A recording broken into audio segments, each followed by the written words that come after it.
ভর সন্ধ্যায় রোগী সেজে ডেবরায় এক চিকিৎসক ও তার স্ত্রীকে খুন করল দুষ্কৃতীরা। বাইক ফেলে দিয়েই চম্পট। মঙ্গলবার ভর সন্ধ্যায় নিজের চেম্বারে রোগী সেজে আসা দুই দুষ্কৃতীর হাতে খুন হলেন এক হোমিওপ্যাথি চিকিৎসক ও তার স্ত্রী। এদিন সন্ধে ৬টা নাগাদ ঘটনাটি ঘটেছে পশ্চিম মেদিনীপুর জেলার ডেবরা থানার নতুন বাজার সংলগ্ন ভগবান বাসান এলাকায়।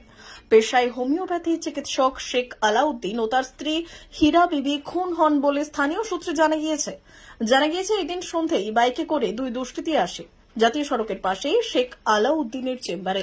তারপর তারা চেম্বারে প্রবেশ করে প্রথমে চিকিৎসককে খুন করে, তারপর বাড়ির ভেতরে থাকা স্ত্রীকে খুন করে ধারালো কোনো অস্ত্র দিয়ে। দুজনের চিৎকারে প্রতিবেশীরা ছুটে আসার আগেই দুই দুষ্কৃতী বাইক ফেলে চম্পট দেয়। ঘটনার খবর পেয়ে ডেবরা থানার পুলিশ পৌঁছে মৃতদেহ উদ্ধার করে নিয়ে আসে। কি কারণে খুন তার তদন্ত শুরু করেছে ডেবরা থানার পুলিশ। ঘটনাকে ঘিরে ব্যাপক চাঞ্চল্য ছড়িয়েছে পুরো এলাকায়। ঘটনা বলতে এই পাশের বাড়ি যে আছে, এই পাশের বাড়ির আওয়াজ শুনে ওরা বুঝতে পারে যে ভিতরে মনে হয় কোনো দুষ্কৃতী ঢুকছে। তখন ওর স্বামী, এই পাশের বাড়ি, ওর স্বামী এখানে থাকে না, ও থাকে বোম্বে। ওর স্বামীকে এদের বাড়ির লোক ফোন করছে। ওর স্বামীর কাছে আমার নাম্বার ছিল, সে আমাকে ফোন করছে।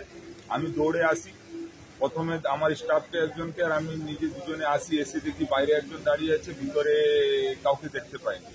তারপরে বাইরে যখন আমি ওকে দেখতে পাই, আমি বলি কি করতে আসছো? বলে আমি ডাক্তারবাবুকে ডাক্তার দেখাতে আসছি। তারপরে আমি বলি ডাক্তারবাবু আছে? বলে না, একটু হাঁটতে গেছি।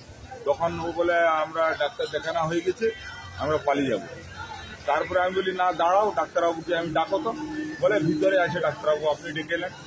তারপরে আমি বুঝতে পেরে আরো লোকজন, সে আমাকে লাইনে ধরেই রাখছে। সে বলে না দাদা, ভিতরে মনে হয় কিছু একটা হয়েছে, তুমি ওদেরকে ছাড়ো। আমি আবার আমার ৪-৫ জন লোককে ডেকে আমি ওদেরকে ঘিরে রাখতে বাইকটা ছেড়ে দিয়ে ওই পিছনে জঙ্গল দিয়ে পালিয়েছি। চিনতে পারছেন কোনো? না, চিনতে পারা যায়নি। একজন হেলমেট পরেছিল আর একজন মুখ খোলা ছিল, কালো করে রোগা করেছিল, হালকা দাঁড়িয়ে ছিল।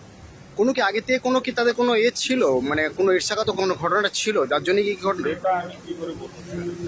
যাকে মেরেছে তিনি কে হন আপনার? আমার নিজের মামা।